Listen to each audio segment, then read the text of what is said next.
Hello, first of all, how are y'all doing? It's me.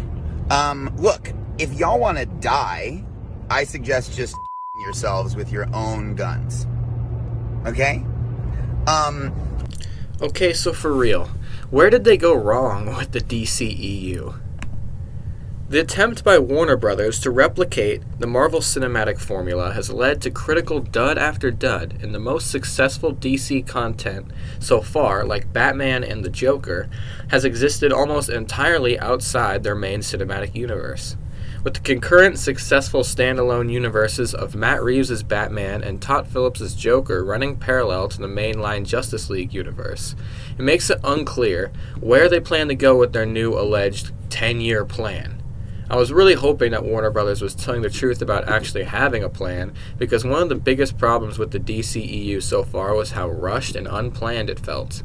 There were constant rumors and stories about leading actors like Henry Cavill and Ben Affleck abandoning the franchise, and incompetent studio executives chopping completed films up into bits.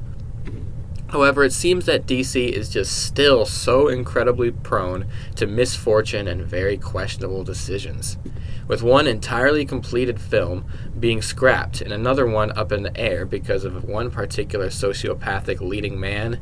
The downfall of DC is here. The case of the shiny brand new star, Ezra Miller, is just so bizarre.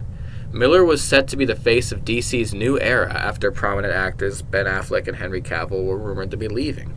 Warner Brothers were already having issues with the $200 million Flash film after several delays due to directors being switched out, switched in.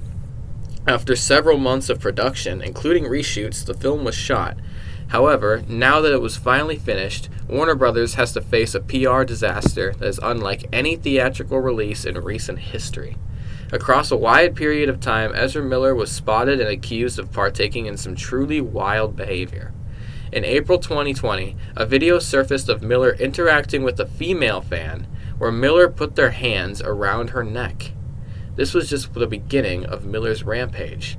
In 2022, Miller was arrested in Hawaii for fighting with patrons at a karaoke bar. He was bailed out of jail by a family they were living with at the time, and the family would soon get a restraining order against Miller, however, claiming that an agitated Miller threatened their lives, saying, quote-unquote, "I will bury you and your slut wife."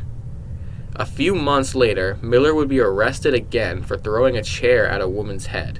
However, it wasn't until June 8, 2022 when Miller was faced with their loftiest, most disturbing allegation. The parents of an 18-year-old activist named Gibson Iron Eyes accused Miller of grooming their child since the two met at a protest when Iron Eyes was 14. Miller was interested in Iron Eyes all throughout their teen years. The parents report that the two of them were visiting in London. Miller provided the teenager with marijuana, LSD, and alcohol. During this time, Iron Eyes was 16 and Miller was 25. Once Gibson Iron Eyes turned 18, they went on the run with Miller. Miller coerced the activists into dropping out of school and cutting their family off.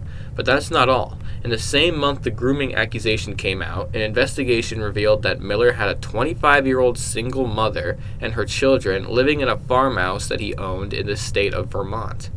The mother had 3 children, all under the age of 5 years old, but Miller's property was covered in several guns that he had owned that were strewn about the house, all within the reach of the young children. And there were several weed plants growing in the yard.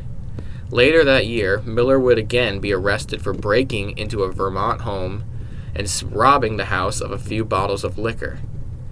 Just a few weeks later, Ezra Miller would finally break their silence on their weird behavior on August 15, 2022. Revealing that they are being treated for quote-unquote complex mental health issues in therapy. So where does that leave Warner Brothers and the DC cinematic universe? It seems they have 3 choices. Number 1, release the Flash film as planned. Number 2, perform extensive reshoots with the recasted leading man. Or number 3, scrap the whole movie in true Batgirl fashion. So yes, Warner Brothers have a hell of a decision to make. And with this, along with Amber Heard and Aquaman 2, DC just can't seem to catch a break.